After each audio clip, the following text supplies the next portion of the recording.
What is going on, YouTube? Back with another episode. Dang, that sounds really YouTubey already. Yeah, this is probably the second or third time I've recorded this, simply because I ramble. I like to yap a lot, and so the two that I had, I spent like 20 minutes per video. I don't want to make an hour-long video for you guys to watch, so I'm going to try to break it down on some key points on each vehicle. Realistically, me rambling was like the history of the vehicle, when I bought it, so on and so forth. So I'm gonna jump right into it. Before I do, I want to say a big shout out to everybody who has liked, subscribed, commented. My realistic expectation of that first video was to be like 20 to 40 views maybe. I think as of right now, I'm sitting at like 150 or 140, somewhere in that area. Like 26 subscribers, likes, comments, all that stuff. People have been sharing it, so yeah. Not big expectations, but expectations nonetheless. So thank you guys. Yeah, it kind of keeps me motivated to keep doing this. Hopefully I get some momentum going. I've already had momentum going, but hopefully I get more momentum, and hopefully you guys like what you see. Jumping right into it. So this video is going to be kind of a detailed look at my cars, the projects, and what I plan on doing with the space and everything. So I'm going to kind of keep it somewhat short. I told Abby I was going to trade out cars, which is true. I don't want to drive the Z tonight. I'm going to drive the Chaser, but down and back, it's, yeah, not going to be that quick. So going right into it, first and foremost, this is the 2003, it's a Subaru BMW.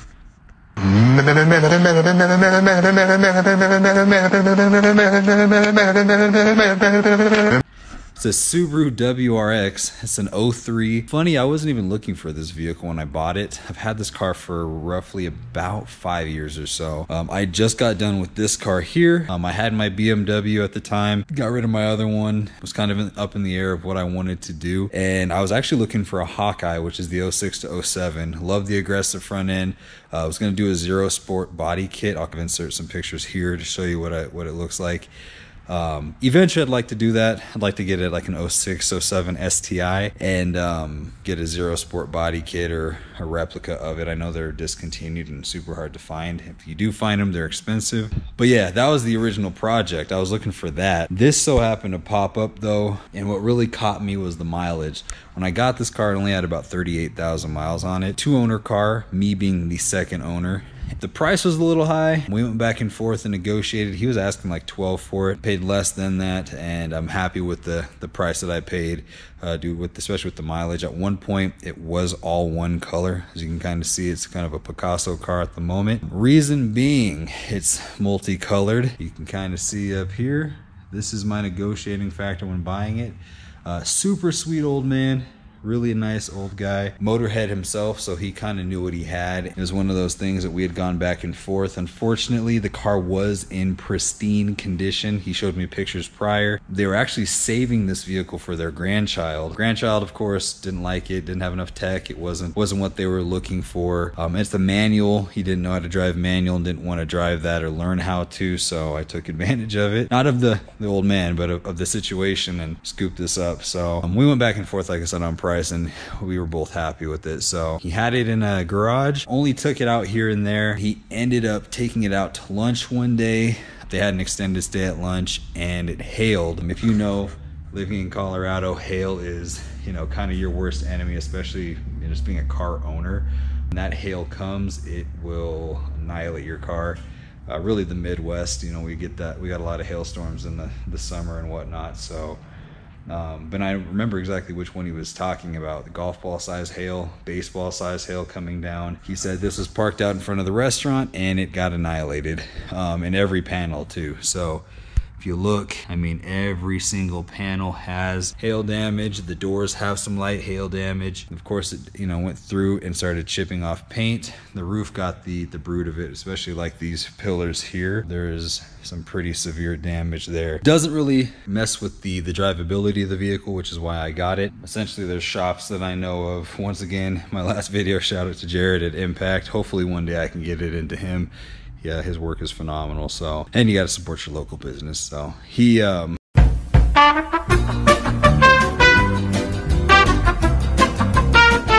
video just cut out. I don't know what happened, but yeah, anyway, this is like I said, the project here. Any part that's black or that blue back there is because it's a new piece. I have new fenders as well too. This was off of a track car. I think it was an 05. He had his whole car painted in this teal. So he ended up, I think he got into a wreck in the front and he had this trunk in the wing for sale. I'm not a big fan of big wings, but there are exceptions. The Voltex wings, ACR wings, or excuse me, APR wings, my bad. Any wing like that, especially for this one, this style, it's period correct. It's really just kind of big and obnoxious like this car. It's super loud, super obnoxious, and I actually like, but yeah, anything with this car is pretty much cosmetic, a couple little preventative maintenance things. A big Process West top mount intercooler, a GFB, Go Fast Bits blow off valve for all the whooshy sounds. Got a new fuel pump. That's not a performance mod, but once again, some preventative maintenance.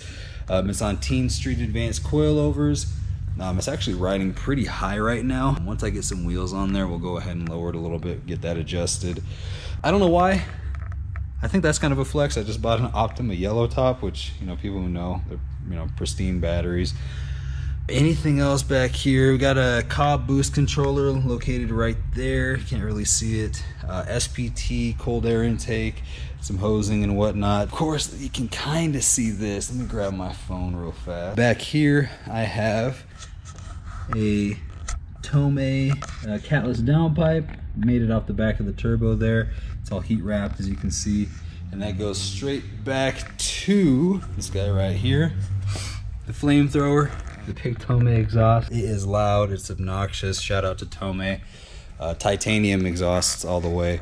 That's what I'll get on the Chaser. We'll get into that in a little bit. Full Tomei exhaust in the back. But yeah, that's about as far for performance mods. Aesthetically, JDM headlights with the Circuit Demon HID kit. I might go LEDs just because the ballast and everything is kind of a rat mess back here. Of course, the APR carbon fiber racing mirrors. This used to be jet black. Now it's kind of faded with the hood. The hood's brand new, believe it or not. Bought it brand new from Subaru, but the protective clear kind of faded away. Car sat outside for about 6 months, and so yeah, with the sun and the weather here in Wyoming, it definitely stripped off all of that. Brand new hood, believe it or not. Going on the interior of the vehicle, some nice little bits and pieces here. Previous owner did the STI interior down to the blue carpet as well. The STI seats. One of my favorite OEM seats of all time. I think Subaru with the blue suede killed it. I love these seats. Of course, like the M3 carbon backs are really good. But yeah, these are one of my absolute favorite OEM seats. What I've done, of course, what's the Subaru without a Cobb tuner? I have that. The Sparco steering wheel is kind of like almost like a Monte Carlo style, the flat bottom. Got a DND hub adapter, Never Content Works Bell collab. Butterfly clip with a little kill switch in here. Overkill for this type of car, but I like overkill sometimes. Yeah, locks, everything. It's super snazzy. So a little Kenwood head unit there, nothing too special. Bunch of JDM bits like the fake carbon surrounds everywhere. Center, and then of course like the JDM red button. I mean, all that stuff is kind of whatever. It's like, people geek out over that. I get it though. This shift knob is actually, when I worked at Volkswagen, we got a Legacy GT with a 5-speed in it. I swapped it out because it was going to wholesale. They were going to auction the car off, and so I said, you know what, let me take the shift knob off of it. In the back, same thing. The STI seats. To be honest with you, I don't know how I feel about them. Don't like badging or things on cars that don't line up with the model. Car people are gonna know. It's like putting an M3 badge on a 340i. It's just not it.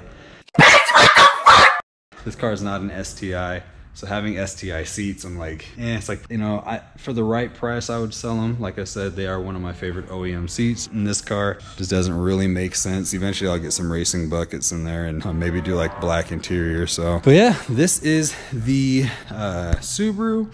There's a crack in the radiator right here, a little fine hairline that leaks coolant, which is why Mishimoto got some stuff sent out from them. I got a radiator, some slim fans, some new silicone hoses, an oil cooling kit, the works, and so that will be a project on this vehicle. So love this car to death. Like I said, I lived in Colorado. It's hard not to love Subaru. They are everywhere, and of course, if you're a car person, it's hard not to love the Subaru Rumble. It's an iconic sound, and so I got my own. So yeah, this is the 03. Love this car. This is going to be a project along with this. This is the one that everybody has been kind of like gawking about. All my friends, the car scene people, and really the car scene in general. The Chasers are really becoming popular in the States now that they're able to be imported. What I mean by that is Europe and Japan got a lot of cool vehicles that the States didn't get. Things like your Skyline, your R32, R33, R34. They weren't an OEM option for us. We didn't get them here. So we are able to get them now. The big rule is they have to be 25 years of age or older. So this thing in 97, these just became legal to become imported not too long ago. Glad I got my hands on one before they start to skyrocket in price. But yeah, 97 Toyota Chaser Avante. It is a GX100, and like I stressed in the last video, I know it's not a freaking JZX100. What that means is this is pretty much the commuter version of the cool car. The JZX100 is the exact same body as this. However, it came with a 6-speed manual, which, yeah. And this one also came with a twin turbo 2JZ. What that is, or 1JZ as well, but what that is essentially the Supra engine. Everybody knows the Mark IV Supra. Even if you're not a car person, you know what the Supra is. So basically this was a 4-door Supra.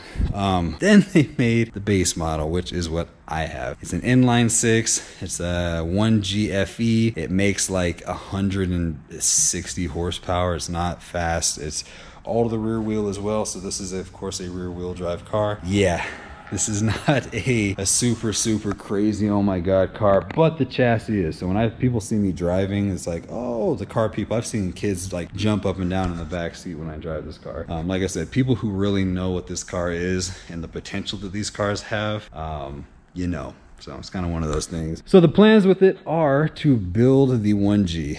A lot of people will buy these just because they're cheaper than the JZX 100, and then they'll swap everything. I'm not going to do that. I'm actually going to build the 1G FE. There's actually a lot of companies overseas, a couple Swedish companies and a couple Swedish like car clubs that actually build these and have made reliable power, you know, the 400 to 500 range, 600, 700 horsepower. That's kind of my plan. I'm not I don't need 1,000 horsepower and, you know, big drag radials and all that. That's never been my thing. I'm more of like a street kind of guy. I like cars that can corner well. And so yeah, I think 400 to 500 horsepower in this car is one, doable, and two, the route that I want to go with it.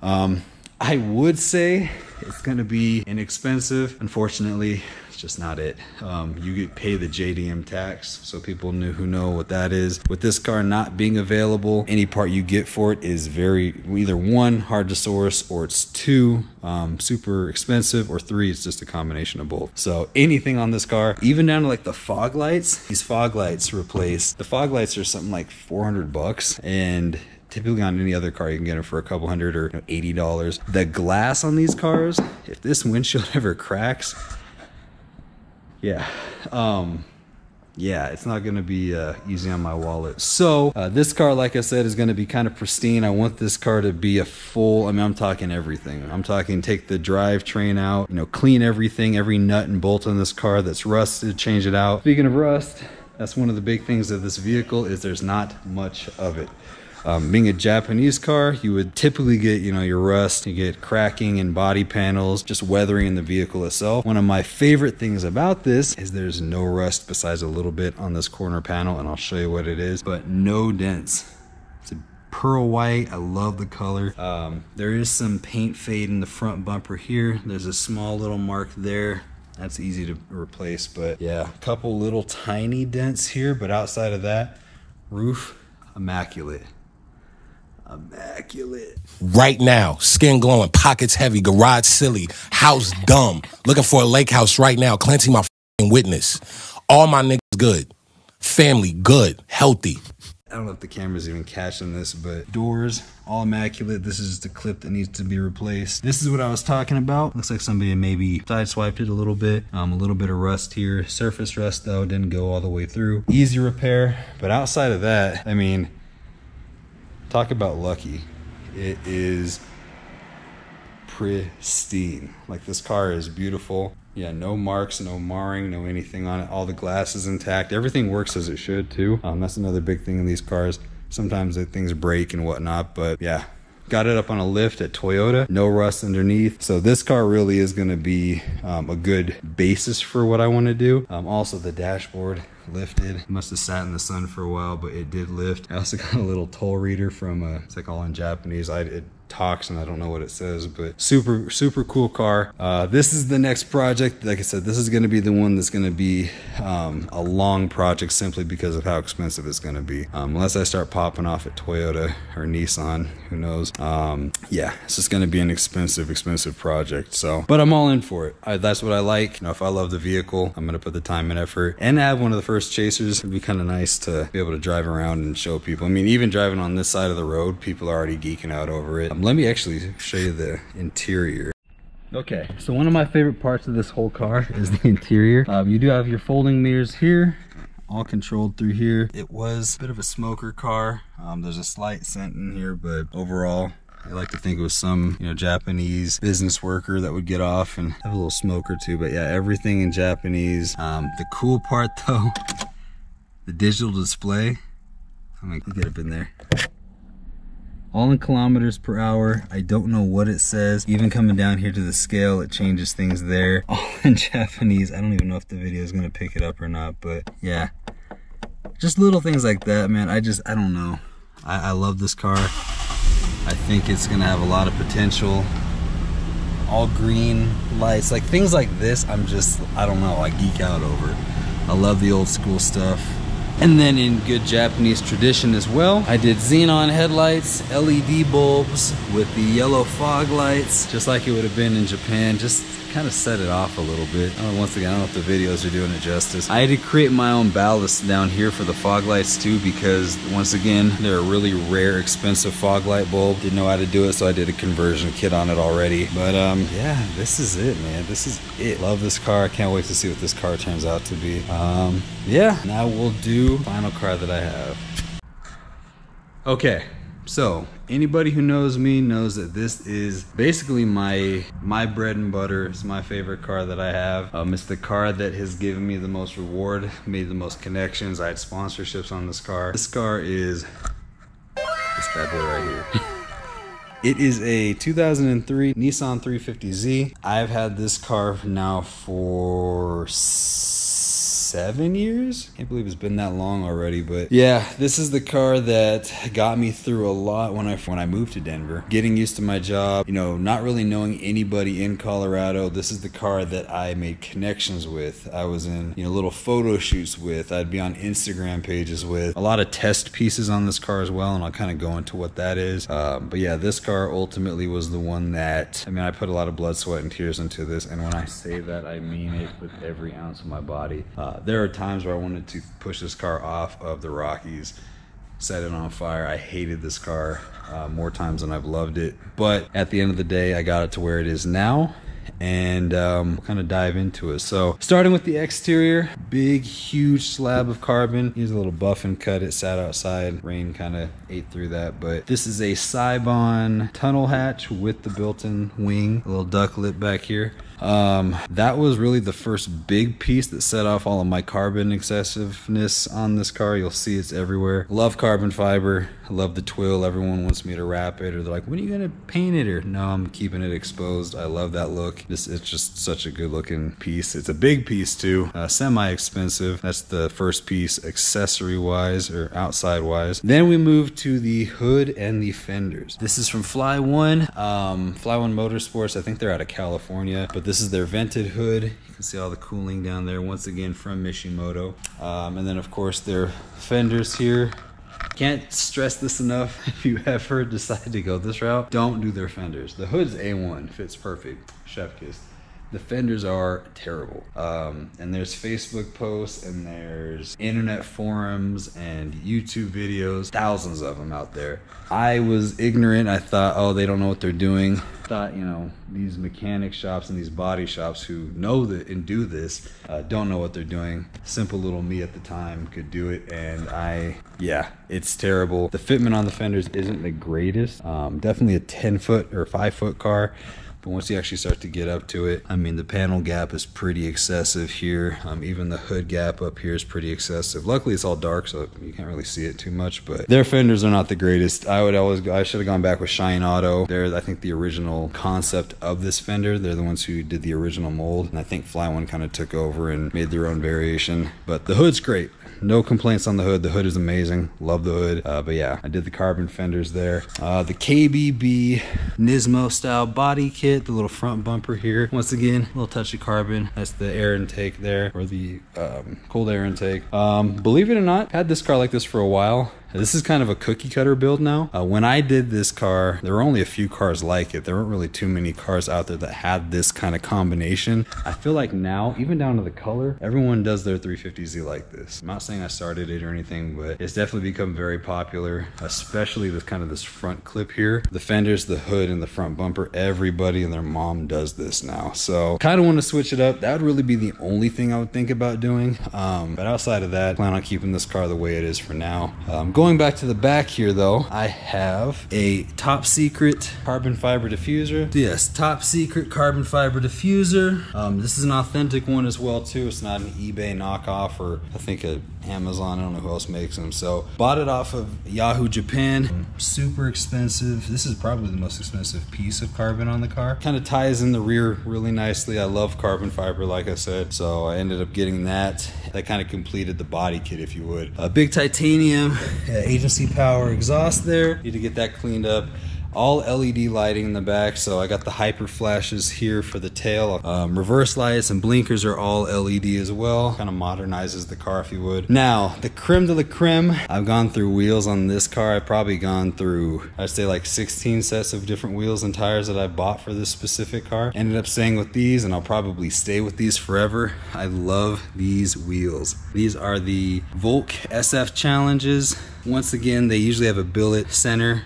This is billet with carbon fiber. Had to tie it in. I love these wheels. I love these wheels. I love these wheels. I'll never get rid of them. I've had people want to buy them. They're discontinued, of course. You know, they've been discontinued for a while, but love these wheels. The polished lip with the silver face.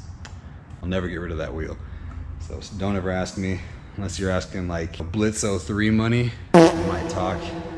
Like 10 grand or whatever they are going for now. That is what kind of ties the exterior together. It's wrapped 3M gloss blueberry. When you get in the sun, it really does pop. In the dark, it's kind of hard to, you know, see a real cool color pop, but try to get a little angle of it there. But yeah, this is the 350Z exterior. I also have some Ganondorf reps. It kind of looks gray, they're black, but those are from an Australian company. I'll have to tag them. I forgot what their name is, but that's kind of the exterior of the vehicle. Now for the interior. Okay, so believe it or not, this car actually didn't have speakers in it. So put speakers in down here, full Alpine sound system. Had to drill out up here and put little tweeters up there, made it work. But yeah, for the seats, I don't know if the light's gonna pick it up. I have Sparco Evo 2s, full racing seat in here. Let me grab the light real fast. All right, getting back to it. So yes, the Sparco Evo 2 full racing seats. They are buckets. They are non-adjustable. Make for a really uncomfortable drive home, but they hug you in place. It's like you're being coddled. Love these seats. I have a little quarter bar back here that wraps around. It's just for the harness bar. You know, if I ever want to put harnesses in it, which I don't plan on doing that. So OMP steering wheel. Once again, this one does have a butterfly hub as well too. It's a little cheap eBay one. It's work, but I do plan on replacing it with a Works bell. The quality is just different. I got a Kenwood head unit, a Tommy Kyra shift knob. If you know, you know. Quite a bit of money for these. I have that in here. I have the little devil vinyl there from Cuphead. Fully wrapped the headliner in Alcantara. It used to have tan interior. I managed to swap it out for all black from a wrecked vehicle that had rear end damage. Didn't do the sun visors though. Honestly, at this point, I don't know if I'll do it, but for the interior lighting, I did the 80DW1 lights. Kind of looks like a little spaceship when you turn it on. All blue gauges, blue and orange essentially. Down here, this is all I got in here. This is a little gauge that I picked up. It's a Luffy gauge, so it kind of shows all of the things that these three gauges don't show. All of your internal temps, your volt, your airflow, your speed. Of course, you have like a track mode on here as well. Kind of overkill on this car. I do enjoy it, so it kind of adds an aesthetic piece to it. Other than that, just a bunch of bolt-ons and cosmetics. That's all this car is. It's not a fast car. It's not some track car that's gonna take down, you know, GTRs or GT3 RSs. It's just simply a car that, like I said, is a quartering car. It handles like it's on rails. It's just my fun little summer daily. So love this car to death. I know they say, you know, everything's for sale. I honestly don't know if I'll ever sell this car. You know, you'd have to ask me, and I'm being serious, you have to ask me like 70 grand for it, which nobody will ever pay that. Therefore, I'm always going to keep it. Just a lot of sentimental value with this car. It kept my mind really focused. It kept determination. I met so many amazing people through this car. Made sponsorships. Learned a lot. Had no transmission when I got it, so that's why I bought it for so cheap. But you know, threw a transmission in there. Did a whole engine reseal kit. Really tore this car down and made it what it is today. So a lot of people look at it as just a 350Z. There's a lot of value to this car. So if anything, I'd probably get buried in this car if I could. This is just one of those cars that I don't think I'll ever let go of. So, but yeah, that is the fleet. I feel like I talked everybody's ear off enough.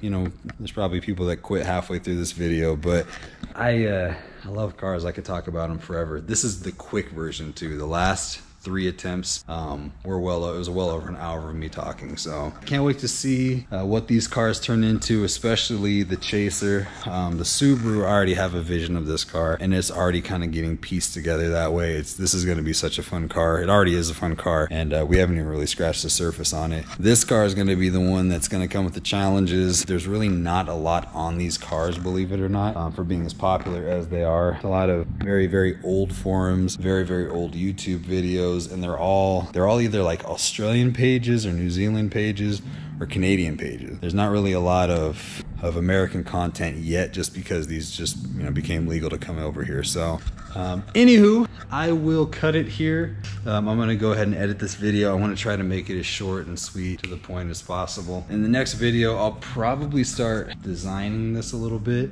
The tenant for this shop is super laid back. He said, make it your own, do what you got to do, just don't burn it down, which, you know, I can't really promise that, but we'll do everything that we can not to. But yeah, I'm gonna go home. It's getting late. Tomorrow's my day off. I'm gonna kind of hang out a little bit and get this place started. Once again, thank you for all the support so far. It is really overwhelming. Almost, I didn't think this was even gonna have a quarter of the views that it did, and yet you guys killed that last video. So continue to share, continue to watch. I'm gonna kind of go as I can with content. I haven't really ordered anything yet, so that'll come with time, but just a big thank you to you guys. I hope you liked the video. Yeah, tell me what projects you guys have in the comments, if any, or what you'd like to see in the video. Andrew mentioned that last time in the last video. He said it's a cube, so I changed the aspect ratio. Hopefully this video is a little bit better. It fills up your full screen. Just share it, like it, comment it, vent in my comments. I mean, do what you got to do. What was my last sign off? Bye. I don't know. Seriously, yeah.